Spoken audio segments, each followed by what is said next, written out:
13 अगस्त 1972 की रात पाकिस्तान के रावलपिंडी में मौजूद एक high security prisoner of war camp पर काले बादल छाए हुए थे। तेज हवा चल रही थी, बारिश लगातार पड़ रही थी और उसी शोर के बीच इतिहास चुपचाप लिखा जा रहा था। यही वो कैंप था जहां 1971 के भारत-पाक युद्ध के बाद भारतीय वायुसेना के 12 जाबाज पायलटों को बंदी बनाकर रखा गया था।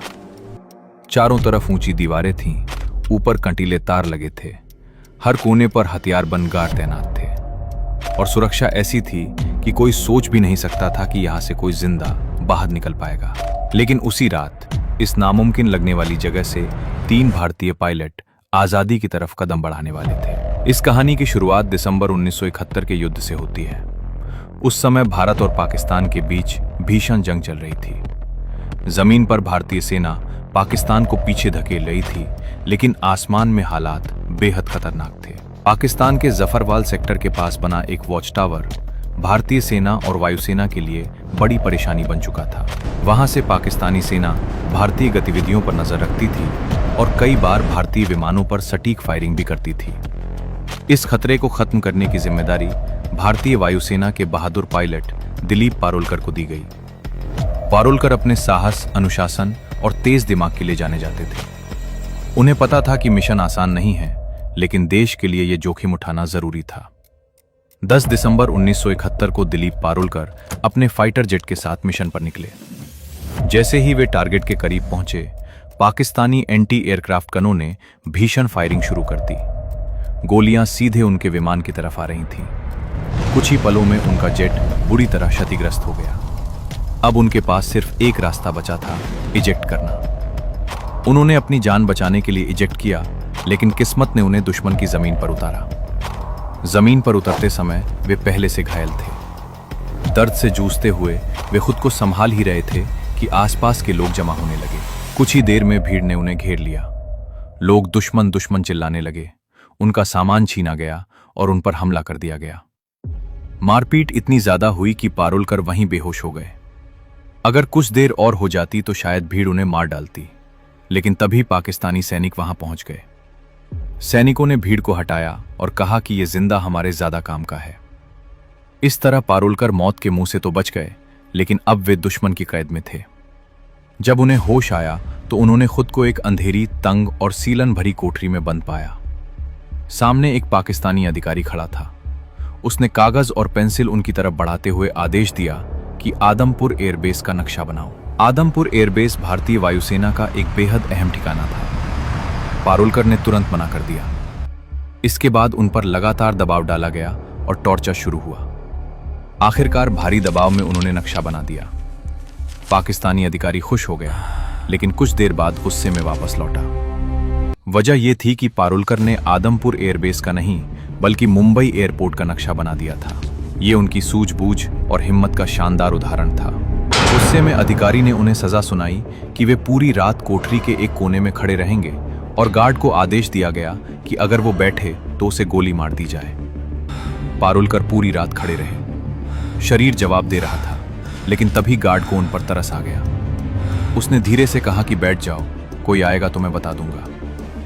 दुश्मन की जमीन पर भी इंसानियत की एक छोटी सी झलक उन्हें मिल गई। कुछ दिनों बाद पारोलकर को बाकी भारतीय बंदियों के साथ रावलपिंडी के POW कैंप में भेज दिया गया। यहाँ भारतीय वायुसेना के कुल 12 पायलट कैद थे। कैंप का इंचार्ज उस्मान हामिद था, जो भारतीय पायलटों के साथ अपेक्षाकृत सम्मानजनक व्यवहार करता था। हालांकि कई पाकिस्तानी अधिकारियों को यह बात पसंद नहीं थी। उसी उस्मान हामिद ने भारतीय पायलटों को एक कैसेट प्लेयर और एक एटलस दिया। उस समय शायद किसी ने नहीं सोचा होगा कि यही मामूली सी चीजें आगे चलकर एक बेहद साहसिक फरारी की नींव बनेंगी। 25 दिसंबर 1971 को कैंप में खबर पहुंची कि ढाका में पाकिस्तान ने सरेंडर कर दिया है और भारत युद्ध जीत चुका है। 93,000 पाकिस्तानी सैनिक भारत की कैद में थे।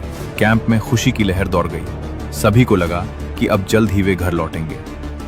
लेकिन दिलीप पारोलकर के मन में बेचैनी थी।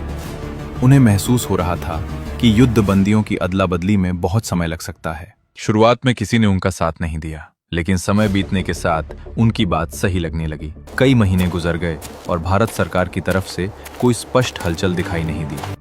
तब 2 पायलट उनके साथ आए, MS ग्रेवाल और हरीश सिंह जी।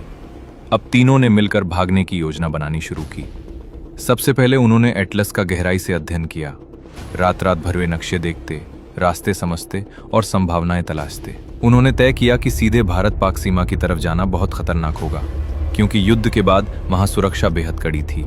इसलिए उन्होंने फैसला किया कि वे पहले अफगानिस्तान की तरफ जाएंगे और वहां से किसी तरह भारत लौटने की कोशिश करेंगे। अब उन्हें ऐसी सेल चाहिए थी जो कैंप की बाहरी दीवार के सबसे पास हो।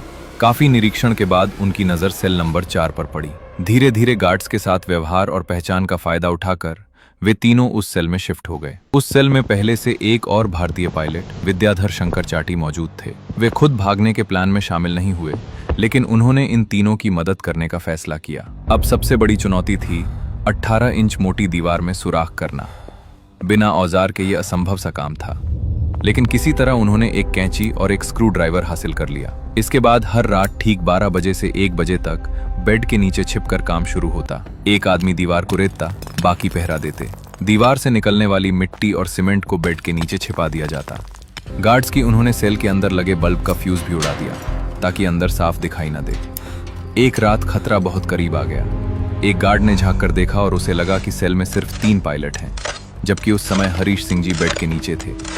गार्ड शक में इंचार्ज उस्मान हामिद को बुलाने दौड़ा। उसी पल हरीश सिंह जी चुपचाप बाहर निकले और लेट गए। जब उस्मान हामिद आया तो उसने चारों को देखा और गार्ड को ही डांट दिया। उस रात अगर थोड़ी सी भी चूक हो जाती तो पूरी योजना वहीं खत्म हो सकती थी। धीरे धीरे दीवार में इतना बड़ा छेद बन गया कि उसमें से एक इंसान निकल सके। आखिरी परत, जो सिर्फ प्लास्टर की थी, जानबूझकर छोड़ी गई ताकि भागने वाली रात उसे आसानी से तोड़ा जा सके। इसी दौरान तीनों ने बाहर निकलने के बाद की तैयारी भी की। हर कैदी को हर महीने कुछ पैसे मिलते थे। उन्हीं पैसों से तीनों ने ड्राई फ्रूट्स, कंडेंस्ड मिल्क और जरूरी सामान इकट्ठा किया। दिशा पहचानने के लिए उन्होंने कैसेट प्लेयर के मैग्नेट और कपड़े सिलने वाली सुई से एक जुगाड़ू कंपास बनाया। घर से मिले कपड़ों का इस्तेमाल कर जेल के दर्जी को पैसे देकर उन्होंने अपने लिए पठानी सूट सिलवाए, ताकि बाहर निकलने के बाद आम लोगों में घुल मिल सके। अब सब कुछ तैयार था, बस इंतजार था एक सही रात का। आखिरकार 13 अगस्त 1972 की वो रात आ गई।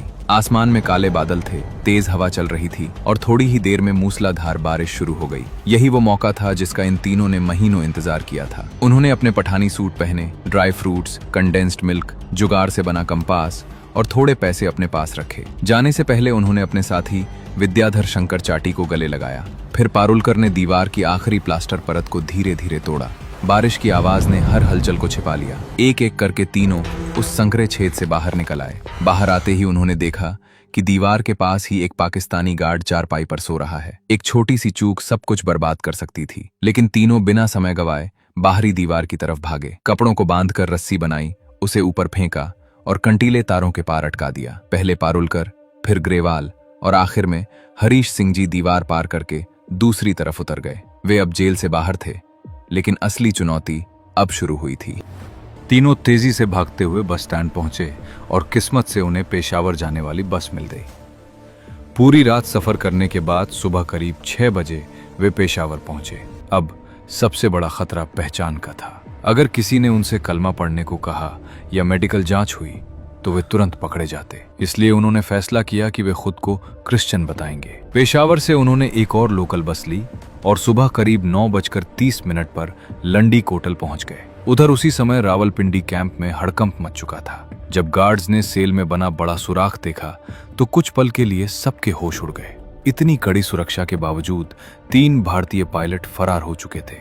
गुस्से और डर में कुछ गार्ड्स ने सोचा कि विद्याधर शंकर चाटी को गोली मार दिया जाए और ऊपर ये रिपोर्ट कर दी जाए कि वो भी भागने की कोशिश कर रहे थे। लेकिन जल्दी ही वरिष्ठ अधिकारियों को सही जानकारी मिल गई, इसलिए ये योजना पूरी नहीं हो सकी। अब इन तीनों पायलटों के सामने अगली सबसे बड़ी चुनौती थी अफगानिस्तान में दाखिल होना। तोरखम बॉर्डर वहां से सिर्फ 5 किलोमीटर दूर था, लेकिन उन्हें रास्ता ठीक से पता नहीं था। एटलस में उन्होंने लंडी खाना रेलवे स्टेशन नाम की जगह देखी थी। नक्शे के हिसाब से अगर वे वहां पहुंच जाते तो आगे बढ़ना आसान होता, लेकिन उन्हें यह नहीं पता था कि उनका नक्शा पुराना था और लंडी खाना रेलवे स्टेशन 1932 में ही बंद हो चुका था। यही गलती उन पर भारी पड़ गई। वे एक चाय की दुकान पर पहुंचे और वहां खड़े एक आदमी से पूछा कि लंडी खाना कैसे जाएं। ये सुनते ही आसपास के लोग उन्हें घूरने लगे। तभी एक आदमी आगे आया और सख्त लहजे में पूछने लगा कि तुम कौन हो, कहां से आए हो और कहां जा रहे हो। पारुलकर ने जवाब दिया कि हम पाकिस्तान एयरफोर्स के अफसर हैं, छुट्टी पर हैं और घूमने जा रहे हैं। लेकिन दुर्भाग्य से वो आदमी तहसीलदार का क्लर्क निकला। उसे तुरंत शक हो गया।